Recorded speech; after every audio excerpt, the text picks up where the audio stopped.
Let's dive right into this explainer because we are unpacking a monumental strategic shift happening in South Asia literally as we speak. China has just taken the wraps off its J-35AE stealth fighter, and Beijing is rushing to export this fifth-generation aircraft directly to Pakistan.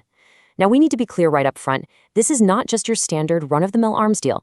It's a massive technological leap, one that's poised to completely upend the balance of air power in one of the absolute most contested regions on the planet.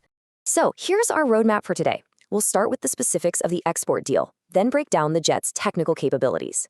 After that, we'll compare the land and naval variants, look at how this shifts South Asian air power, and finally, zoom out to the broader industrial and geopolitical impacts. All right, Section 1. Let's look at the J-35AE export deal itself. The crucial takeaway here is that Beijing isn't just selling a jet. They're offering Pakistan an entire, fully integrated defense ecosystem. We're talking about a reported 40 J-35AE stealth fighters, but they are bundled with the Shanxi KJ-500 airborne early warning aircraft, plus the brand new HQ-19 surface-to-air missile system. And the timeline? That's the real shocker. Originally, people expected this around 2030, but following recent border clashes, known as Operation Sindoor, reports indicate China is fast-tracking delivery to August 2025. And to sweeten the pot, they are throwing in a massive 50% discount with deferred debt. It's an unprecedented package. Now, when you look at the raw numbers, the operational cost difference is just staggering. An American F-35 Lightning II, that's going to run you roughly $95 million on average.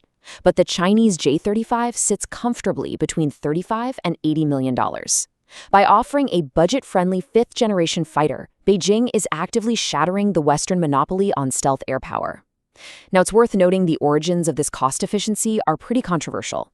Sources strongly indicate the J-35's design heavily benefited from industrial espionage, basically siphoning data from the US F-35 program about a decade ago. Moving on to Section 2, let's get into the J-35AE's technical capabilities.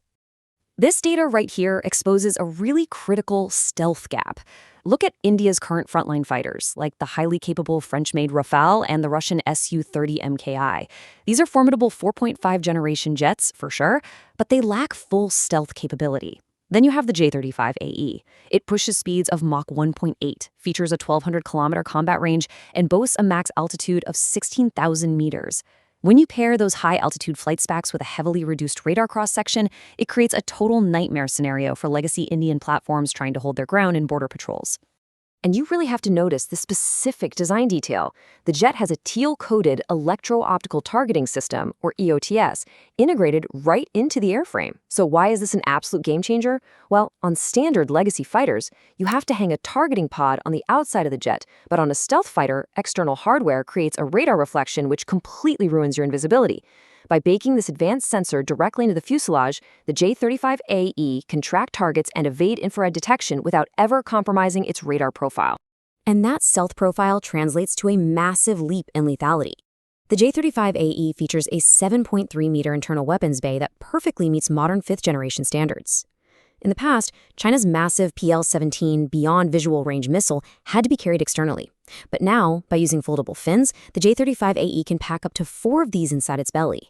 And since the PL-17 has an estimated range of 300 to 400 kilometers, this theoretically allows Pakistan to conduct deep strike missions far across the border while remaining completely undetected. Okay, Section 3. Let's clarify the differences between the land and naval variants. It's really vital to cleanly separate the land-based export model that's going to Pakistan, the J-35AE, from the heavier naval variant used by the Chinese Navy. The naval version is built for aircraft carriers using CATOBAR systems. That stands for Catapult-Assisted Takeoff but Arrested Recovery. So it needs an arrestor hook, a launch bar, and really heavy two-wheel landing gear just to survive those violent carrier deck landings. The land-based export model, on the other hand, sheds all that extra weight. It uses smaller wings and a single nose wheel, meaning it's strictly optimized for standard runway operations. Which brings us to Section 4, how this is shifting South Asian air power. I think this quote from defense consultant Mauro Gilli perfectly frames the new reality for Indian defense planners. For decades now, India has maintained a distinct edge in regional air superiority. But injecting a genuine stealth fighter into Pakistan's Air Force, that doesn't just change the math in a localized high-altitude dogfight. It completely alters the strategic deterrence calculus across the entire subcontinent. Just look at this timeline to understand the sheer urgency of the situation. Pakistan has been systematically upgrading its Chinese-backed fleet. They moved from the JF-17 in 2009 to the highly capable J-10C in 2022, and now they're poised to receive the fifth-generation J-35AE by 2025. Meanwhile, India is aggressively pushing its own indigenous stealth fighter jet, the AMCA. But here's the catch. The very first prototype isn't even expected to fly until 2028.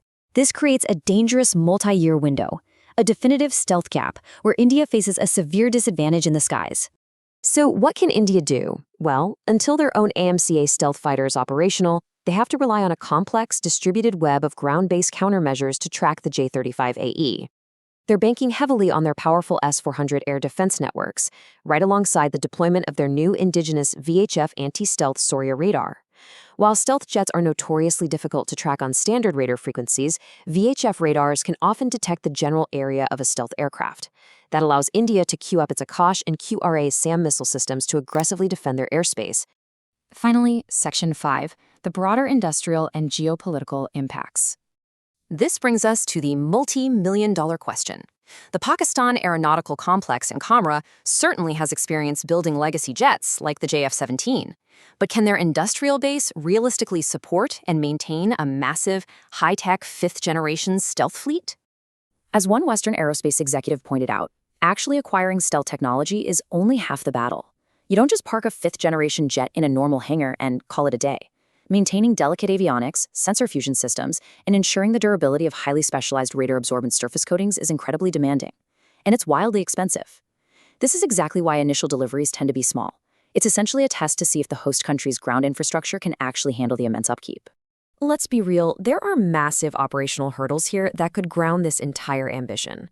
Historically, Chinese aerospace engines like the WS-10E or WS-19 used in these jets have faced major reliability and endurance issues in high-altitude environments when you compare them to their Western counterparts.